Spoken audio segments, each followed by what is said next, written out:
Boa noite a todo mundo que está nos vendo, nos assistindo. Nós estamos fazendo um teste aqui de transmissão no Streaming Yard, eu não sei se é assim que fala. Hoje é dia 7, agora são 21 horas e 55 minutos. Eu tenho um aviso aqui que está escrito que está ao vivo no YouTube.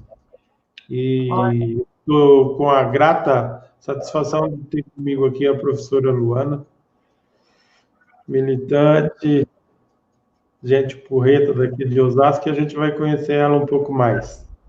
E falando de mim, eu, desde muito tempo atrás, eu tenho um projeto de comunicação que a gente quer implementar isso aqui na cidade de Osasco. E eu a convidei para ser uma das parceiras e estar junto comigo e a gente tocar esse projeto de comunicação aqui. De comunicação, eu já trabalhei numa rádio no interior, eu fiz aqui uma rádio chamada Rádio Pop, com o Padre Xavier. Fizemos um veículo de comunicação dos bancários, que eu fui dos sindicatos bancários, a Folha Bancária Osasco. E, por último, nós fizemos a TV PT e a TV Estrela, que é onde a gente está agora, na TV Estrela. Eu queria que você falasse um pouquinho de você, Luana, professora, como que está a vida de professora, e se apresentasse aí para a gente. Oi, gente, boa noite. Como está o tempo de pandemia? Então, o Onésio me pegou de surpresa aqui, falou, vamos fazer um teste? Eu falei, que teste, Onésio? Pelo amor de Deus, não estou preparada. Aí ele falou, não, vamos conversar, como todo mundo conversa, normal, enfim. Eu falei, então vamos. Eu sou a Luana, fiquei feliz agora com essa conversa nossa, mesmo que tão de última hora, tão teste, uma conversa teste para o canal, né? Sim. Para a TV Estrela. Sim. Eu sou a Luana, eu sou professora de creche aqui em Osasco, trabalho com a primeira infância, e também gosto muito dessa coisa da comunicação, né? Acho que comunicação é uma área inerente a todas as outras áreas, né? Acho que tudo passa pela comunicação, né? Uma área que está presente em todas as, né? Desde da religiosidade, né? Na missa tem comunicação, no hospital os boletins são uma forma de comunicar, né? Então acho que comunicação faz parte da vida mesmo. Acho que também gosto muito dessa ferramenta, gosto muito de falar, de me comunicar, de conversar com as pessoas. Então é isso. Eu trabalho com a primeira infância na creche, sou professora de creche, quero reafirmar isso aqui. Amo o que eu faço. Da pandemia, creche, como que tá? Como que tá? A creche está fechada. Existe aí uma possibilidade de abrir, né, em 8 de setembro, que os prefeitos têm seguido, no estado de São Paulo, têm seguido o calendário do governador, mas, assim, as creches estão fechadas, as crianças estão em casa, com as famílias, e nós, professoras, estamos alimentando essas famílias, de algum modo, com atividades, com vídeos. A primeira infância é um pouco mais difícil, porque a gente está habituada a estudar a criança e o que é a creche e a primeira infância e trabalhar numa coisa que vai muito de...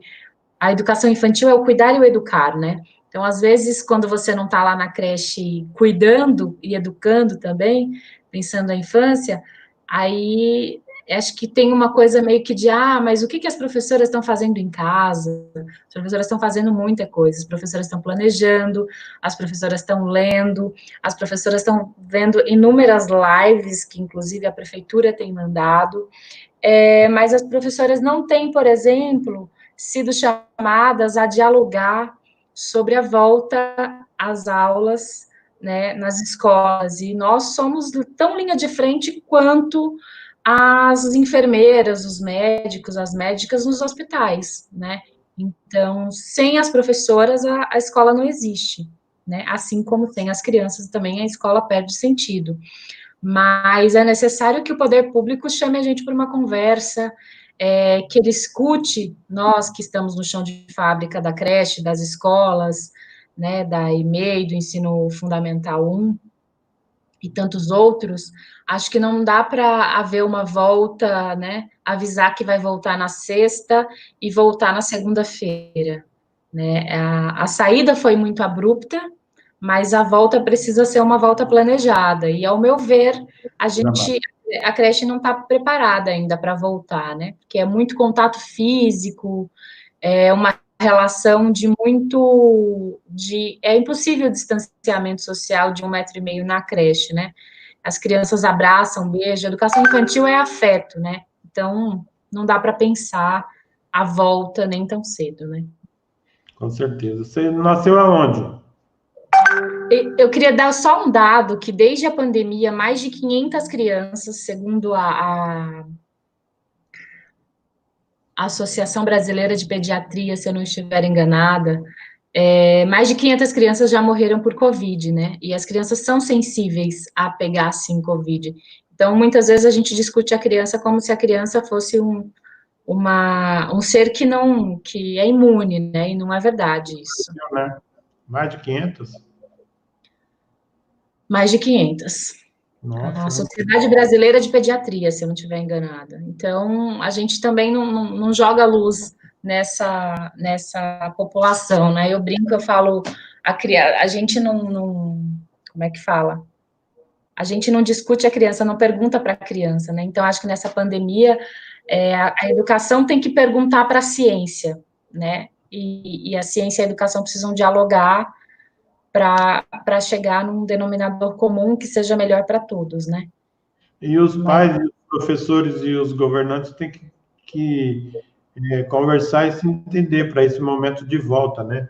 Porque não existe distanciamento social, não existe uso de máscara, não existe uso de álcool gel no público que você trabalha.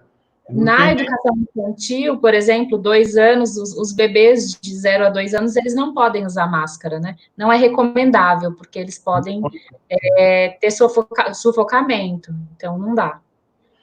Eu acho que muito pai vai temer em mandar o seu filho para a escola e vai acabar não mandando nesse momento, principalmente se for feito do jeito que foi feito, que está sendo feita a abertura do comércio, do jeito que está sendo o transporte coletivo. Se for nesse sentido, falar assim, nós estamos tomando todo cuidado, e aí você entra num ônibus e o ônibus está hiperlotado, nós estamos tomando todo cuidado, todas as cautelas, todas as precauções.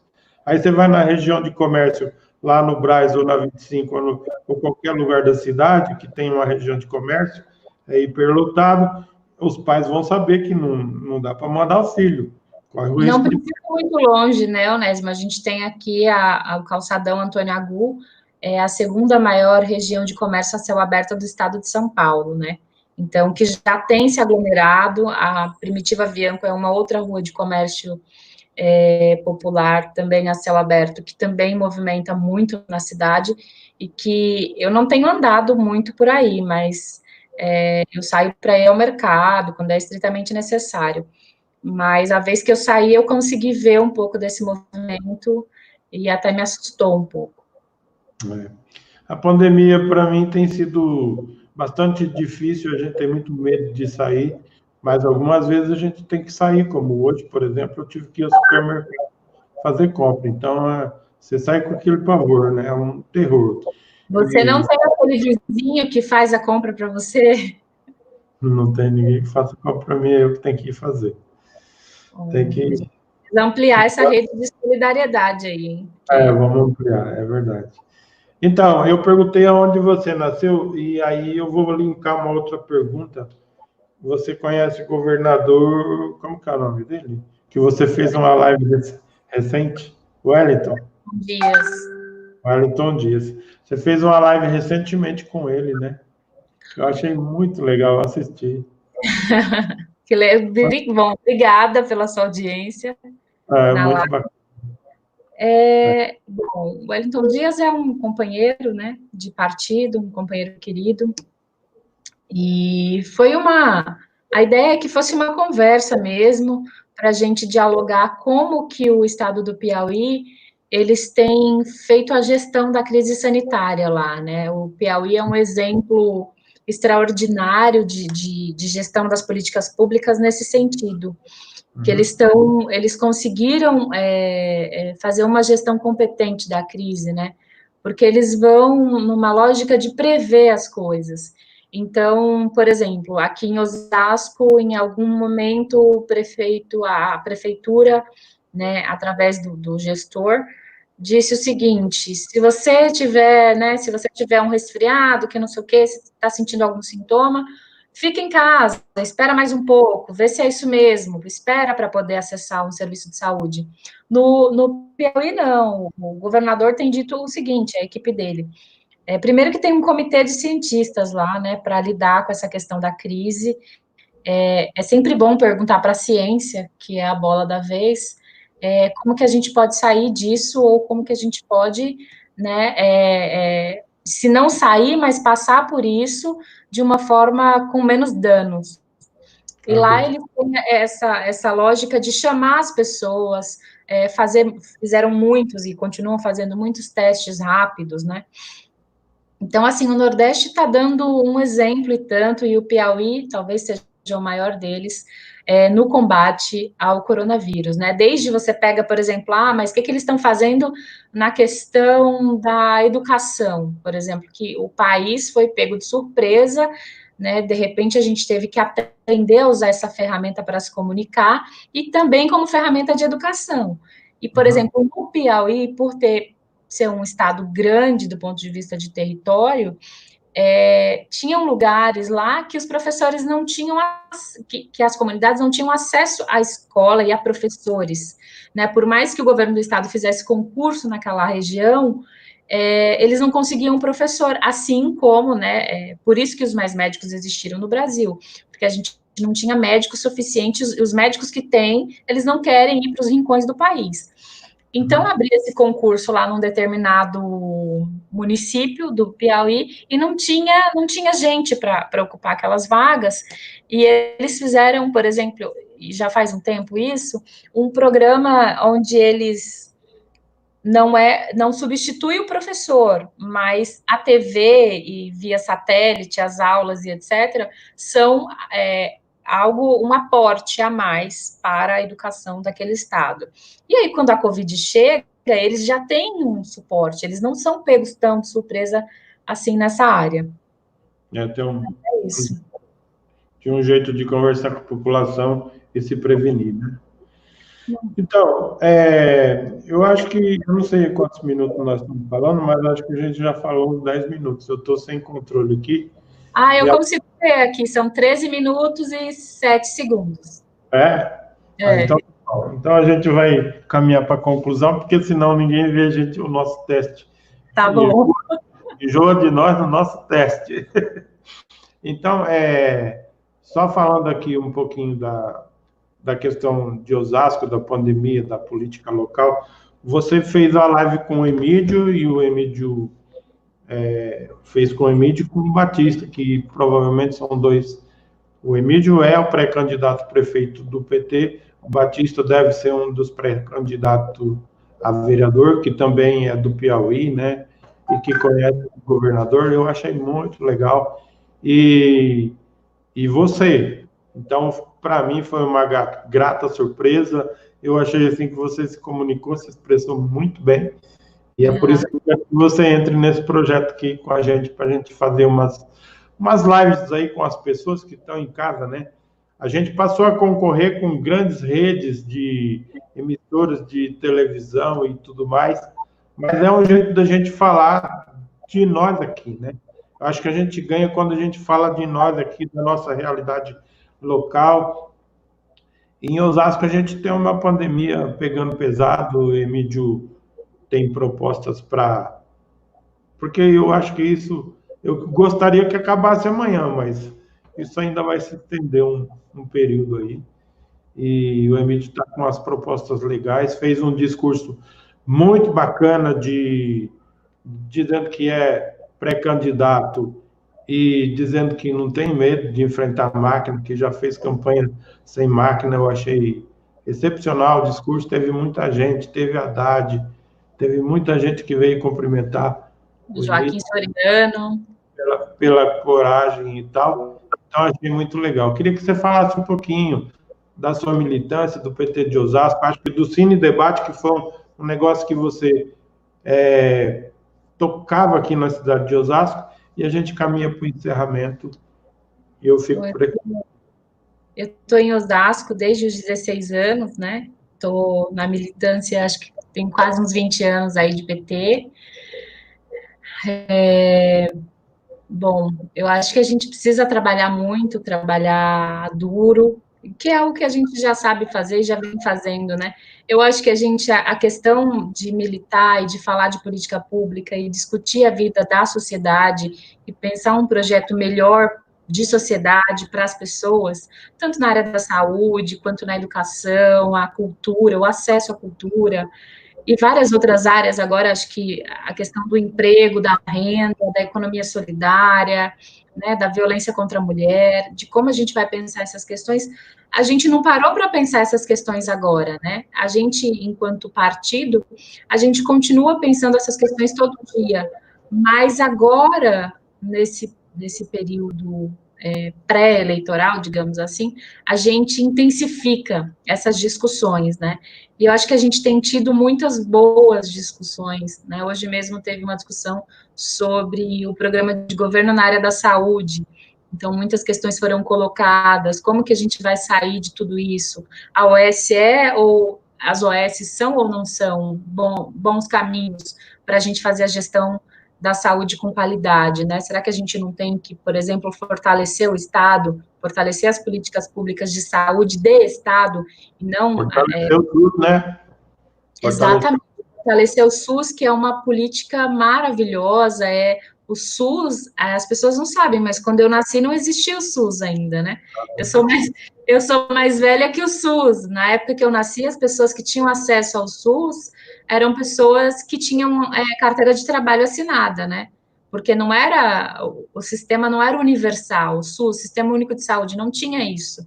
Então, em algumas regiões tinha até um acesso público à saúde, outros nem tanto. Hoje, se você for lá na cidade onde eu morei, em Jurema, Pernambuco, próximo a Garanhuns, no Agreste Pernambucano, você vai ver que apesar de ser um lugar que um Brasil profundo, né, que a gente chama, você tem, apesar de sucateado, um pessoal da equipe da saúde da família, o SAMU, você encontra ainda algumas, entre Garanhuns e Caruaru, você ainda encontra alguma ambulância, alguma equipe do SAMU.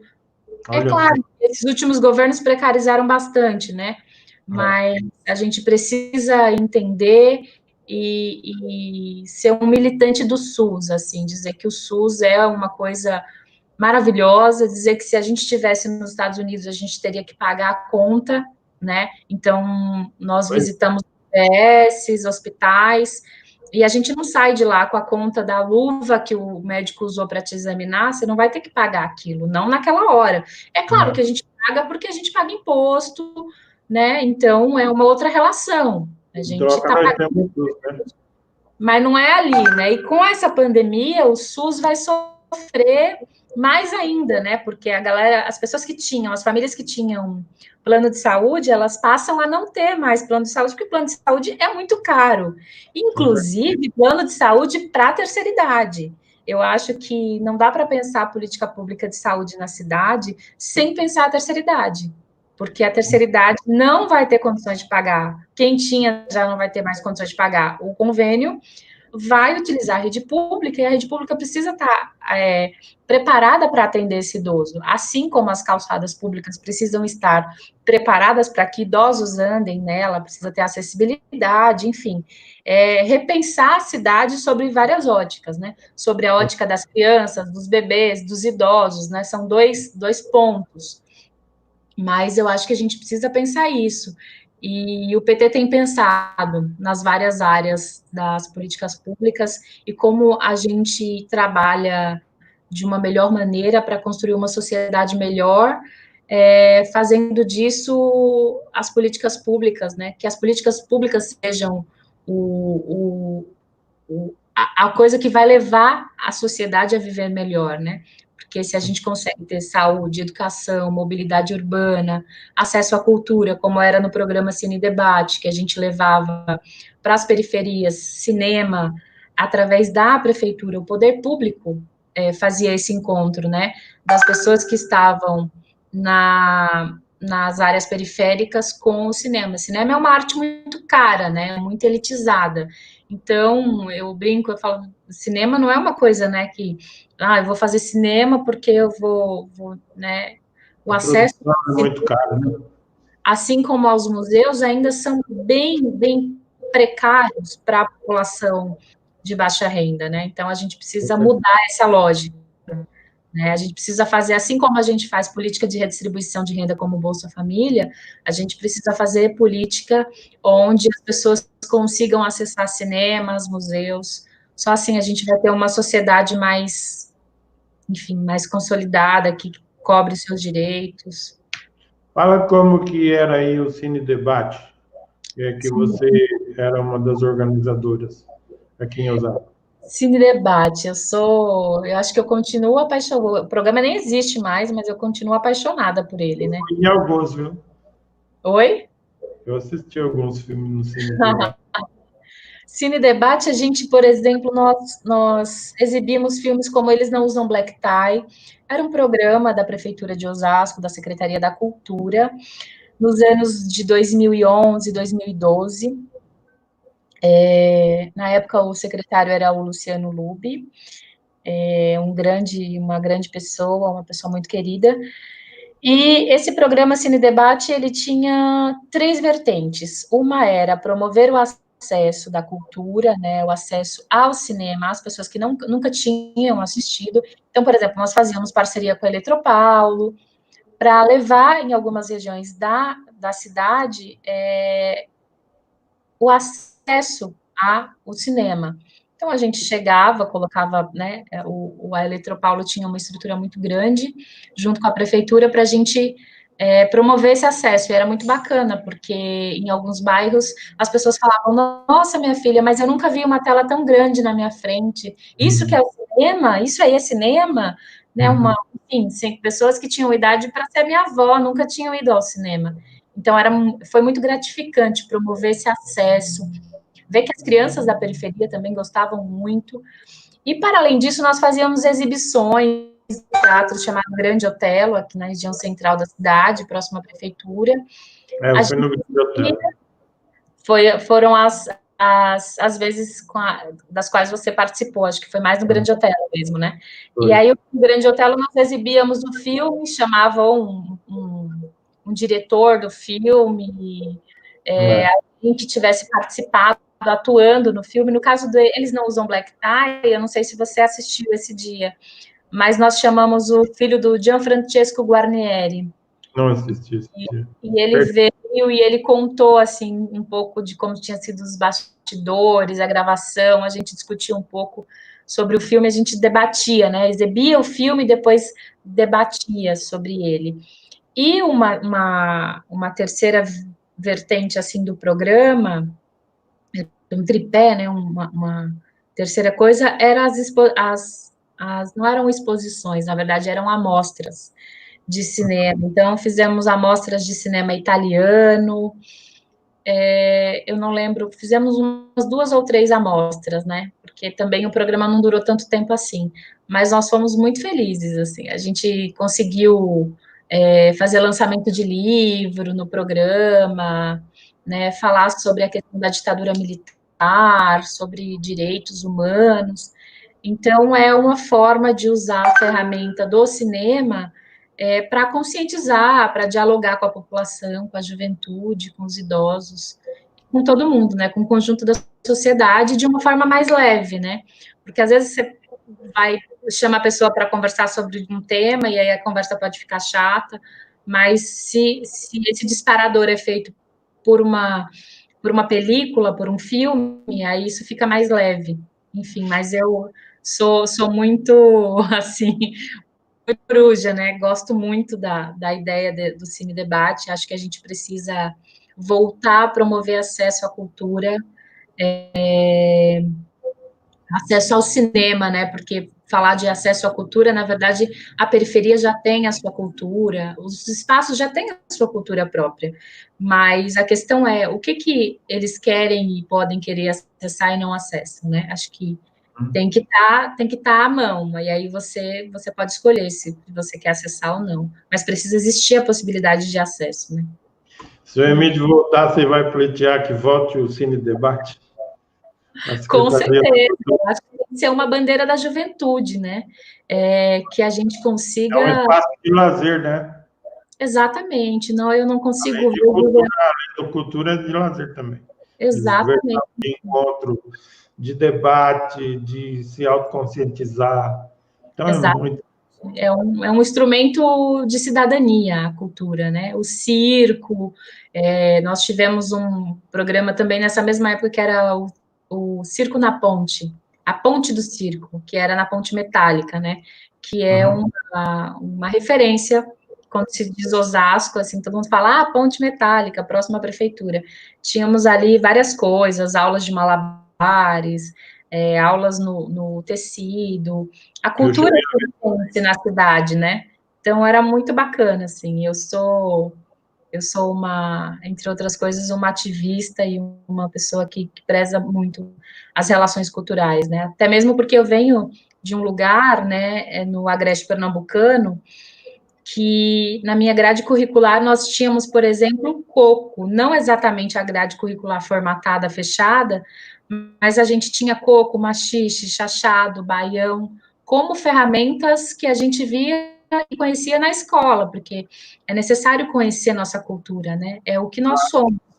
Conhecer para defender, né? Até. Exatamente. E Pernambuco é um berço cultural, né? Eu vou falar bem aqui da minha terra, porque... Defender o seu povo, a sua raiz. O coco é uma dança, uma música maravilhosa que vem de uma relação dos índios e as pessoas em situação né, que foram aos escravos, né, que foram submetidos à situação de escravidão, e os índios no laborar, né, no trabalho deles. Então, eles vão ali amassando barro e na batida do coco, e, enfim, é uma pena que quase ninguém conheça por aqui, né? Mas é uma pena. Eu não conheço. Vou conhecer. Você vai me contar como que é.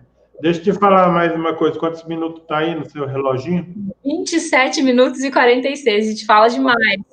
Falamos demais. A gente vai encerrar 30 minutos. Mas antes de encerrar, eu queria voltar uma coisinha e falar sobre o SUS. O próprio Mandetta, o Luiz Henrique Mandetta, que foi ministro aí por... passou lá 30 segundos de ministro lá. Foi ministro do governo do atual presidente da República, que eu não gosto nem de falar o nome, que eu não votei nele, e ele reconheceu a necessidade do SUS. E uma das coisas que eu vejo na pandemia, além dessas mais de 1.000 mortes por dia, que isso é muito triste, a gente vê as ambulâncias do SUS, do SAMU, as ambulâncias do SAMU, em todos os lugares onde tem notícia da pandemia, né?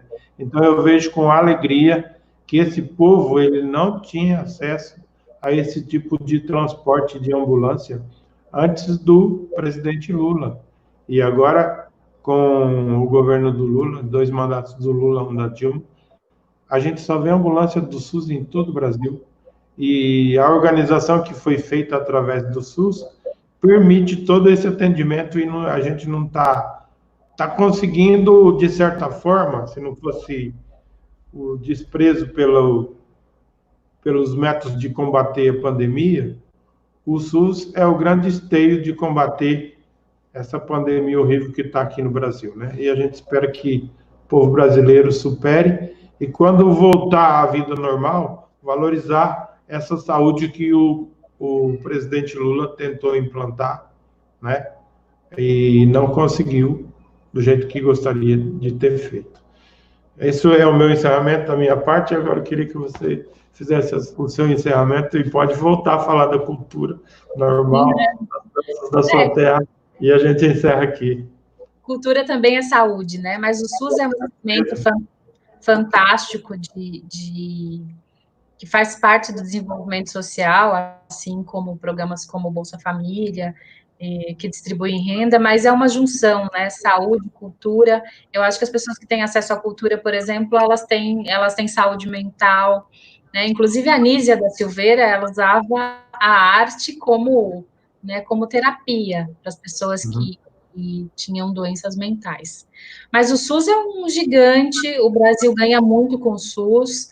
Infelizmente, a gente tem a emenda 95 que congela do orçamento, né? Do SUS, a gente poderia estar enfrentando essa crise de outra forma, se tivéssemos um outro governo, mas a gente precisa lutar para, né, para derrubar essa coisa do congelamento, acabar com a emenda 95, porque ela acaba com a gente, né? E eu lembro que quando a Boate Kiss pegou fogo, o Alexandre Padilha era hoje atual deputado federal por São Paulo, pelo PT, companheiro nosso, ele era ministro da Saúde. Eu lembro o movimento que ele fez.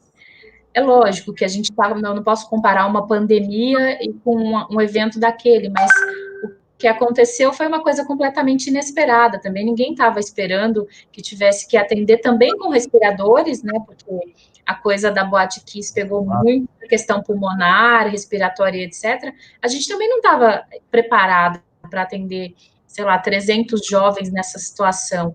E assim, a doação do Padilha enquanto ministro, enquanto ser humano mesmo, a humanização da saúde, que é uma outra bandeira, né? A questão da humanização, mas o quanto ele se esforçava, o quanto ele ia lá, fazia, acontecia, ficava a noite sem dormir. Ele estava em loco, né? Ele foi até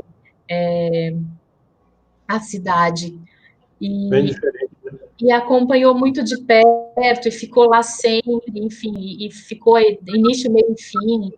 Deu exemplo de ser humano, de ministro, enfim, um belo gestor, né? Muito mais do que um médico, muito mais do que um deputado, um grande ser humano.